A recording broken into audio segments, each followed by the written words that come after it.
What's up, y'all? We are back for another Yu-Gi-Oh! Master Duel video, and today we'll be going over Prank Kids, a deck that has fallen off the meta for a very, very long time. Prank Kids used to be a really popular deck back when the game first came out, especially when they added the Adventure and I think the Destiny Hero engine. Let me see if I have that. They added the Phoenix Enforcer, this card. Damn, I really uncrafted them. But yeah, well, they added Destiny Hero, Phoenix Enforcer, and the Adventure Engine. This deck was like tier one back in the day, but now the deck kind of fallen off because better decks came out, and Prank Kids by themselves is not really good of a deck. You really want to use them with engines like, as I said, the Adventure Engine, Destiny Heroes, Horus, or even a new one, Melodious, which I'm trying out right now. But Prank Kids is pretty good this season. I played a bit of Prank Kids. I've been playing Prank Kids ever since back then, and honestly, it's performing really well. I won a lot of games against Tenpai. Tenpai, surprisingly, if you set up a good board with Tenpai. Oh yeah, I forgot to mention. We also play Sprite in here too. I forgot. Yeah, we play Sprite here. So yeah, Prank Kids these days is basically run off of engine. By themselves they're trash, but if you splash him a bunch of engine cards and all that, this deck is just really, really good, and it's really just to bait out a lot of your opponent's interruptions, like let's say Ash Blossom. This deck still loses to Maxi, but Ash Blossom, Effect Veiler, Imperm, it can really beat all those cards. Now, the first thing I want to say, do not, hey, I'm telling you right now, do not craft this deck. Look at this deck. It's a 60 card deck. This shit is expensive. I do not advise you to craft this deck. If you really want to make this deck playing Prankins before you splash in all these engine cards, because you're gonna need to learn how to play Prankins before you even try to use any of these other cards. I would say just play Prankins. I guess you could splash in the Sprite cards if you have them, or Adventure cards if you have them, and start from there. And you work your way up. I could make a separate deck list for that, like a cheaper build of this one instead of being 60 cards. But this is honestly, in my opinion, the best version of Prankins right now. Alright, for the first duel, we are going first, and if you take a look at our hand is pretty cracked, man. I mean, we got Prankit Dropsies, we have Ositano, I still don't pronounce this card. I'm gonna call it Ostinato. Fuck it. Yeah, we have that card to go into our Meliodas combos, and we have the Adventure Rite of Asmir to start our Adventure line. And we have Call By to get rid of, like, they have Maxi or whatever. So we have a pretty cracked hand, so let's see what we do. We're gonna speed things up. We do that. Opponent had Ash Blossom, but hey, we got Call By, so that does not mean shit. Get that shit out of here, man. And then we go straight into our combo.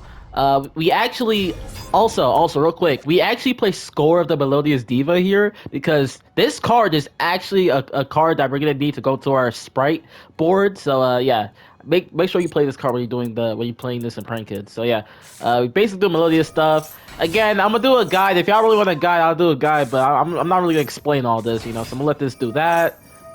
Yep, add the fusion, we fuse into the second Maestra, and then we use those two.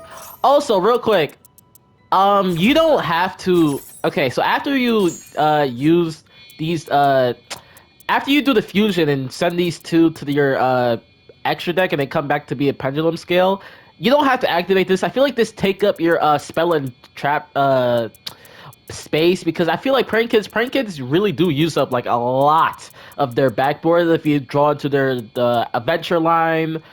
Prank Kids, because they use the continuum spell Prank Kids Pranks, which is this one. So make sure you leave some space in the back, because we're also gonna have Sprite Smashers in the deck. There's a lot of back row we play in this deck, so you don't really have to activate these effects. But anyway, let's continue.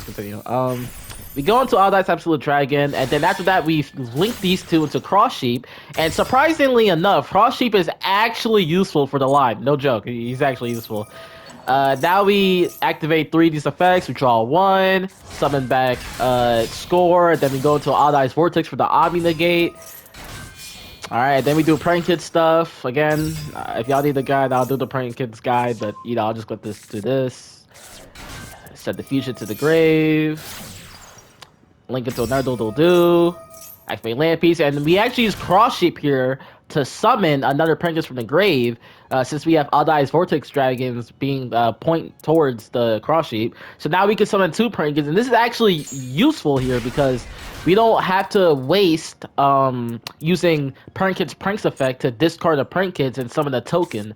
So basically, we grab back the fusion and one of the Prankids, and then we can use these two to link into the link to Bow Wow Bark, and we could just, it saves more material. We don't have to summon another Prankist monster to take up more monsters from the field, basically.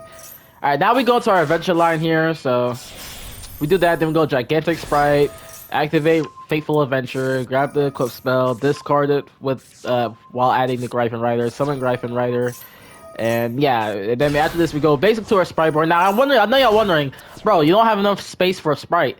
Honestly, you don't really need a space. You could just summon a Omni Negate, like let's say Carrot or whatever you want. Honestly, go for red, anything. So we get Elf. Because remember, we already have Bow Wow Bark, so we don't really have to worry about using Elf effects to reborn Bow Wow Barks from the grave.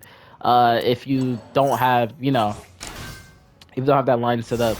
So yeah, the board's pretty good. We have a Spell Trap Negate, two Omni Negates because Gryphon and Odd Eyes Vortex, and we have Bow Wow Bark to add back the Prankist monster from our grave to fuse. Oh shit! Okay. I just realized. I fucked up here. We did not set Pandemonium. That's bad. That's why I'm saying you don't have to add these two skills back to the field because they're taking up the spell and trap space that we actually needed. So I did make a mistake here by doing that. So I did set Pandemonium, so I don't think we were able to go to the fusion, but we didn't even need to. I think we won the game without it because our opponent, they were playing Labyrinth and they basically evenly we negate that. I think he just scoop afterwards. So yeah, it's really that simple, man. Setting up 2 to 3 negates, it's pretty good. And we have Prank Kids on top of the line to just do all of that. It's pretty good. All right, we're going first again here. I know. Look, man, going first for Prank Kids. I know people be like, "Oh, you're just showing games going first and they're best." I'm telling you, the deck going first is probably really cracked. It's so good. Going second, I know you guys are worried about that, but I have some replays of being going second. See how this deck performs. So yeah, we do the basic stuff here. We got Oshinado, we go to the fusion, and we basically do the melodious line here. I'm not gonna explain it too much. Boom, boom, bam. Grab the fusion, fuse the refrain, and the what's the name of the other one? Couplet. So Odd Eyes, link to the cross sheep, blah blah blah blah. Yep, basic stuff.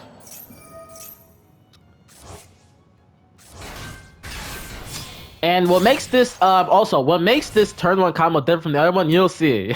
This time we don't have no adventure cards, so we'll go more for a sprite focus board than the adventure board. And even now that we have starter in hand, we could go for an even better board by setting up the sprite smashers. Also, you can see here that I didn't make a mistake last time. I did not put the refrain and the couplet in my pendulum scales this time, so that's pretty good. Alright, Roxy's allow us to banish a card and we draw 1. Activate cross sheet, summon another Prankers from the grave. Banish evil match, draw 1. We also draw Jet too. Now, low-key, Roxy's is actually a pretty good card, man. Drawing any good card while doing our turn 1 combo, let's say we draw Starter, Jet, or any of the sprite monsters, or even the adventure cards, could really help us have even more power for our end boards, which is why I really do like Roxy's in this deck too. So, yeah. Boom, boom. Pandemonium. Bow Wow Bark. Gigantic Sprite. I think I went for blue here. Blue to add Carrot, correct? I think we could set up... Yeah, I set up Carrot and red here, right? Yeah, I think I did. Because we already have... Yeah, we have starter... Yeah, we have starter here. We have Smashers. We go for Elf. Oh, we also went for SP Lil Knight here. I forgot. Yeah, we had enough monsters on the board to go for Lil Knight, and we set up the red. So yeah, this end board is pretty cracked. And then we have Smashers to banish a card. Now, Smashers is a really good card against Tenpai. This card usually if I know my opponent's playing Tenpai, like if they make me go first in the duel, I'd be like, okay, I have to set up Sprite Smash because this allows me to banish a card on the field.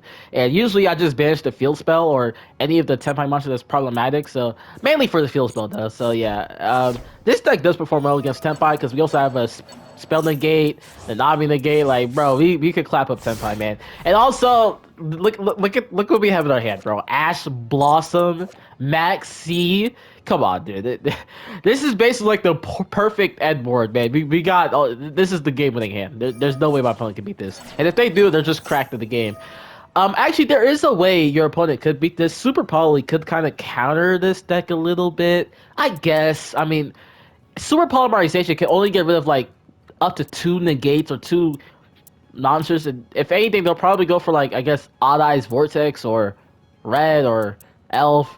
But it's not really that bad because we still have Smashers, we still have Pandemonium. Like we can still fuse it to our Battle Butler. Like dude, this deck is cracked, man. Oh yeah, so our opponent activate Runic Flashing Fire and target our Carrot, but I didn't want to negate with Carrot because I could just re-summon it with Elf anyway, so it doesn't matter. And then they activate Slumber. I re-summon Carrot here because you know why not? And I think my opponent just yeah. This deck is cracked, man. This deck is good, man. I love this shit, man. All right, ladies and gentlemen, bad news. I can't access my replays of my other duels going second. Um, the game updated, so I keep forgetting that when the game updates or something like or when you play, is it when the game updates or like after the day you play games, like they just don't let you access the replays. But whatever the case is, I try to go to my recent ranked duels and try to access the games because I didn't want to save it because I already have too much replays saved that I don't want to get rid of. So I was like, okay, I'm gonna access them the next day, and there I can't access no more. But I'll just tell you how this deck goes going second. Honestly, Max C is probably the best card going second, obviously. The Beeroo performs pretty good. You only have one, though, so... But Evenly Match is a really, really good card to help break the boards. Surely you guys know what Evenly Match does. The Horus cards are really, really good going second. Just more interruptions and more bait for your opponent to use up the negates on if they set up, like, a board full of negates or some shit. But the deck is really going second. I think your game plan for going second is try to use as much as your bait cards as possible and save your prank kid cards for last.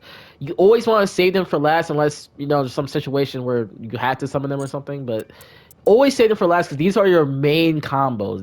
These guys are your heart of your deck, man. They're your main combo line. So save them for last. Use all your other bait or engine cards like the Adventure, Horus, the Oceanado, the Melodious cards.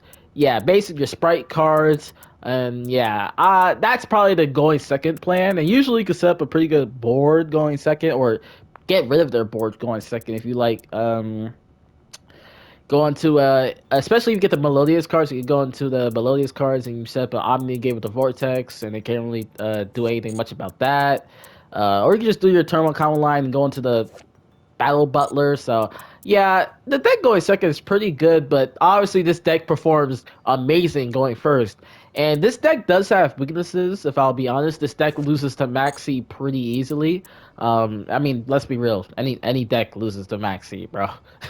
Let's be real here, chat. Any deck loses to Maxi at this point.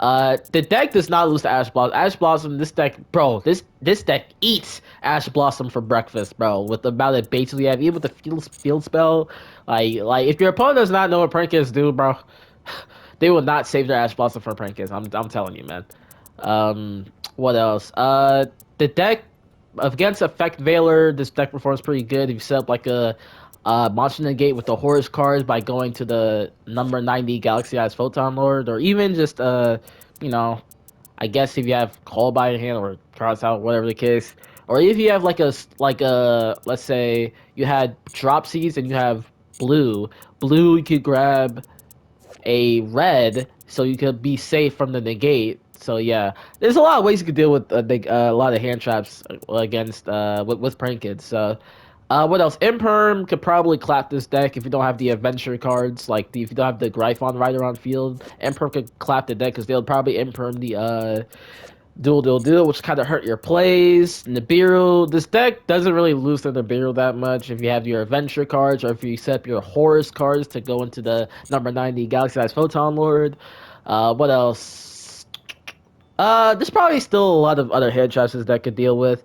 It all depends if you have a good hand though, because remember this is a 60 card deck, but usually the deck is already consistent enough with the Prinkets, which is the 60 cards in this deck is not really a problem. And I honestly do like playing this card at 60. It really just feels great. And if you do a draw card, like you really get a consistent hand every single time. Like, look, this is a good hand.